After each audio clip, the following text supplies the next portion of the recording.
Kembali di Newsroom, pemirsa, saksi kasus pembunuhan Vina dan Eki, yakni Liga Akbar, mengaku terpaksa memberikan keterangan sesuai BAP. Padahal ia berulang kali menegaskan tidak mengetahui peristiwa penganiayaan Vina dan Eki.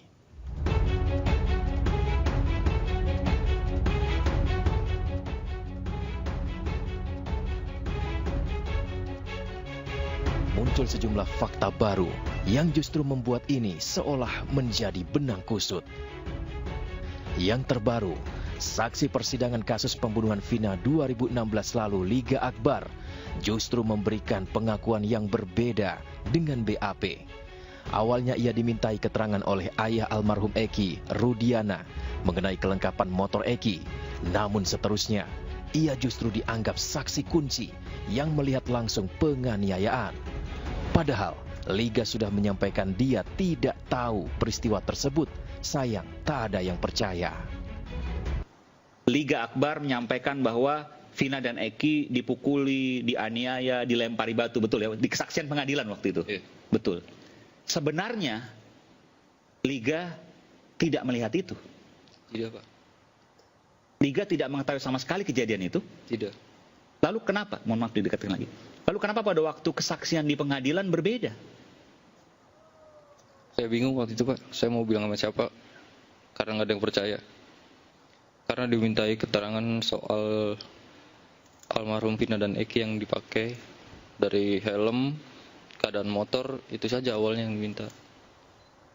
Pada waktu kejadian, Liga ada di mana? Ada di warung SMA 4 saya, Pak. Dekat dengan kejadian TKP itu? Agak jauh. Agak jauh. Iya. Liga kemarin-kemarin nggak pernah membuka Kepada presenter Aiman Wicaksono di acara Rakyat Bersuara, Liga menyampaikan rasa penyesalan yang sangat mendalam. Saat itu ia sebenarnya sudah menolak beberapa kali, namun terpaksa menyampaikan BAP mengenai penganiayaan tersebut. Skenario itu, saya udah menolak beberapa kali, dibantu sama pemeriksa. Apa? Pengejaran. Kalau Pengejaran? kayak gitu tidak. Pelemparan batu? Ya. Terus Liga jawab? Saya nggak tahu, Pak. Tapi tulisan di BAP melihat. Dia tanyakan, orang kamu ada di situ kok, katanya. Oke. Gitu. Ya, saya bilang, saya nggak tahu, Pak. Saya harus kayak gimana, kata saya.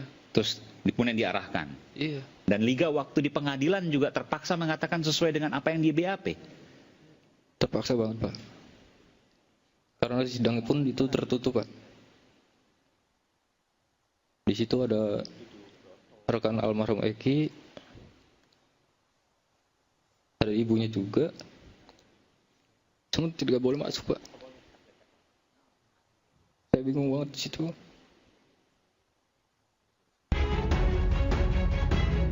Dari pengakuan saksi Liga Akbar ini, membuat publik terus mempertanyakan mengenai kejelasan kasus pembunuhan Vina dan Eki di Cirebon tahun 2016 lalu.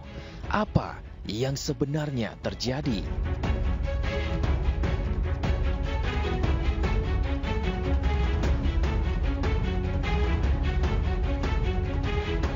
Apa yang sebenarnya terjadi? Sementara itu Ibtu Rudiana yang juga ayah mendiang Eki telah menjalani pemeriksaan oleh Propam Mabes Polri. Namun hingga saat ini hasil pemeriksaan masih belum diketahui. Seberapa pengaruh hasil pemeriksaan terhadap pengungkapan kasus Vina ini? Kita akan membahasnya bersama Kabar Reskrim Polri tahun 2009-2011, Komjen Purnawirawan Ito Sumardi, Ketua IPW Sugeng Teguh Santoso, serta Kuasa Hukum Peggy Setiawan, Tony RM. Selamat malam. Pak Ito, Pak Sugeng, Bang Tony, selamat malam. Malam, Mas Devi. Selamat malam. Mas Wasid. Oke, baik. Saya ingin ke Bang Tony terlebih dahulu. Bang Tony, dari perspektif Anda ketika mendengar informasi bahwa ayah dari almarhum Eki ini diperiksa oleh Propam, apa yang pertama kali ada di benak Anda, Pak Tony? Ya, kalau memang benar apa yang dikatakan Liga Akbar dalam kesaksian yang sekarang ini, ya, bahwa sebenarnya ia tidak melihat peristiwa pelemparan batu itu, ya, karena kalau di putusan pengadilan Liga Akbar ini kan berbarengan dengan korban Muhammad Rizki atau Eki. Muhammad Rizki yang bonceng Vina, dia sendirian, ketika dilempari kemudian dia menyelamatkan diri, namun ada satu yang dikenali yaitu Ripaldi dan satu lagi Supriyanto.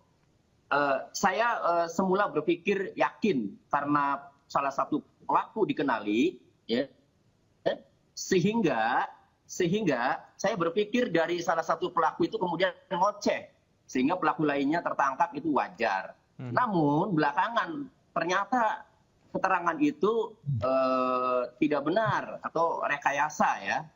Dan sebenarnya adalah dia ketemu dengan Rizky itu atau Eki ya, itu di SMA 4. Setelah itu tidak tahu lagi. Nah, kemudian mengaku diminta oleh Ibtu Rudiana. Yang ada di pikiran saya ya, ketika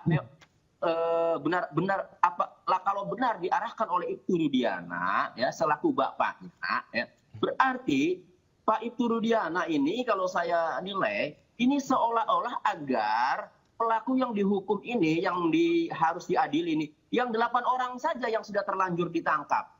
Saya melihatnya mencurigai Pak Ibtu Rudiana ini ada yang ditutupi ya yang lebih besar. Saya khawatir itu. Kenapa saya mengatakan demikian? Karena sebagai seorang ayah seharusnya menginginkan ketika anaknya menjadi korban dan meninggal, menginginkan pelaku yang sebenarnya itu dan kalau bisa diusut setuntas-tuntasnya siapa saja yang terlibat.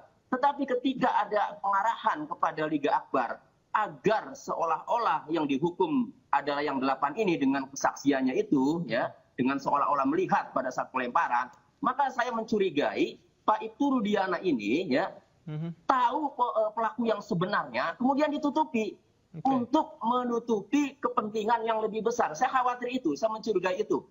Pak Sugeng, Anda sepakat dengan Pak Tony sebenarnya ada indikasi yang ditutup-tutupi oleh Ibtu Rudiana? Pak Sugeng? Saya mendapatkan 2 dokumen ya, 2 dokumen, 1 dokumen berita acara pemeriksaan Ibtu Rudiana ya. Di dalam berita acara pemeriksaan Ibtu Rudiana disebutkan laporan polisi itu tanggal 31 Agustus. Ibtu Rudiana memberi keterangan pukul 18.30 ya.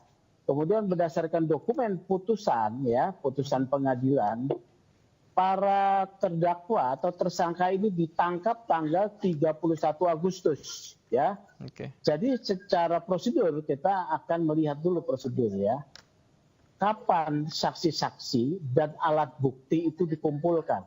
Karena laporan tanggal 31 baru diperiksa pukul 18.30.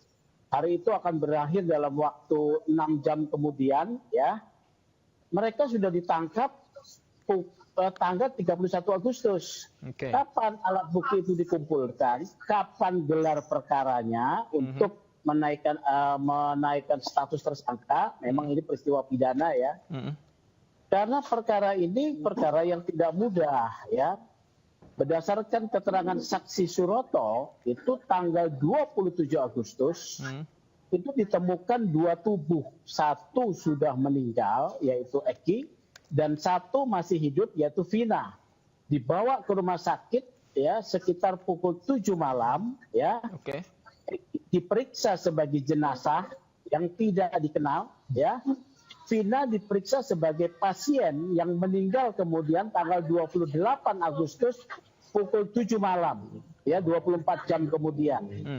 Nah, di sini apakah ada laporan polisi, ya karena Suroto itu datang bersama polisi ke lokasi, apakah ada laporan polisi tipe A, ya yang dibuat oleh polisi terkait ditemukannya 1 jenazah, 1 korban aniaya gitu ya.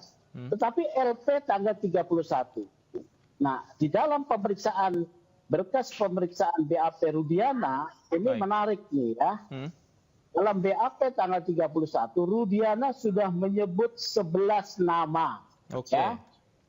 Nah, artinya sudah ditangkap sebelum Rudiana diperiksa itu ya, karena 11 nama sudah ada identitasnya. Kemudian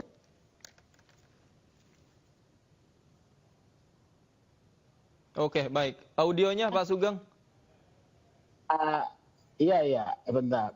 Ada pengakuan sebentar nih, ini ada pengakuan dalam BAP bahwa ada pengakuan daripada para tersangka. Kok pengakuan? Sudah ditangkap baru pengakuan. Oke. Alat baik, bukti yang lain baik. apa itu pada tanggal 31? Ini menurut saya unprocedural ya. Oke, baik. Karena ada proses pengumpulan barang bukti Baik. untuk perkara yang masih belum jelas ini perlu itu Oke. ya. Oke, saya garis bawahi unprocedural ya, apalagi melihat tadi ada waktu yang singkat tadi Anda katakan ya, baik itu kapan gelar perkaranya, kemudian pengumpulan alat buktinya. Saya ke Pak Ito. Pak Ito, kalau melihat kasus ini seperti dikatakan Pak Sugeng tadi, bagaimana sebenarnya SOP ketika laporan ini masuk, kemudian gelar perkaranya, kemudian pengumpulan alat buktinya, apakah Anda juga melihat bahwa ada kesalahan prosedur yang dilakukan oleh Ibtu Rudiana pada saat itu? Kalau saya berpikir begini, pendapat saya ya, bahwa kan saat ini dari tim Itwasum, kemudian Propam, dan dari Bareskrim, mereka sudah memeriksa semua yang terkait ya pada tahun 2016. Ya. Tentunya mereka yang paling tahu ya, apakah memang ini demikian kejadiannya atau tidak. Saya tidak bisa dalam menilai karena saya kan tidak tahu ya, apalagi ini kasusnya kan sudah lama sekali. Kalaupun ada pengakuan-pengakuan yang saat ini dilakukan oleh saudara yang tadi ya, apa namanya, Igra apa ya, itu kan kita melihat dari tenggang waktunya sudah sedemikian lama, kemudian mungkin ada pengaruh-pengaruh lain, saya juga tidak tahu. Karena kita tetap harus berpedoman bahwa Peggy Setiawan ini saat ini adalah sebagai seorang tersangka. Jadi tersangka itu bisa betul, bisa tidak. Dan penyidikan ini hanya bisa dihentikan, pertama kalau memang penyidik meyakini bahwa bukti-bukti yang ada itu tidak memenuhi unsur atau tidak kuat. Harus dihentikan SP3. Yang kedua, kalau memang ada keputusan daripada pra-peradilan ya, yang disampaikan oleh pengacaranya. Saya kira itu yang mungkin harus dipegang dulu ya masalah ini. Kemudian kalau dikatakan tadi, diceritakan oleh sahabat saya Pak Sugeng, itu kemungkinan terjadi. Kalau memang itu terjadi, menurut saya ya itu adalah kesalahan prosedural. Nah, kesalahan prosedural ini kan biasanya diadukan melalui pra-peradilan.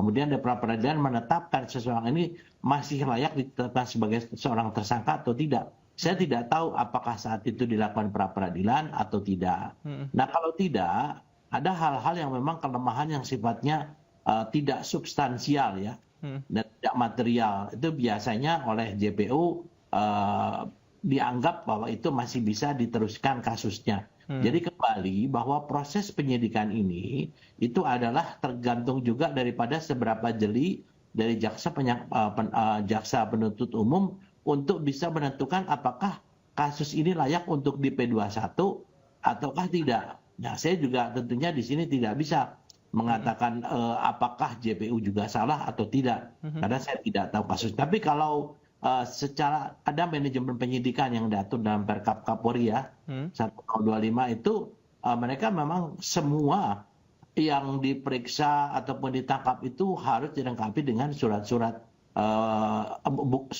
yang mendukungnya ya. Nah, saya kira mungkin kita lihat apakah memang dari hasil temuan Irwasum dan Bareskrim, tentunya dari Wasidik ini memang mengatakan demikian. Kalau memang demikian, ada kelemahan dalam proses penyidikan. Apakah proses penyidikan ini memang pada saat itu sudah ada kekurangan, tapi mengapa diterima oleh JPU? Tentunya perlu ada eksaminasi dari Komisi Kejaksaan ya. Ini pendapat saya demikian. Oke, menarik. Nanti kita lanjutkan lagi diskusi kita Bapak-Bapak. Namun usai jeda berikut, pemirsa jangan kemana-mana, diskusi masih akan kita lanjutkan usai jeda berikut. Tetaplah di Newsroom.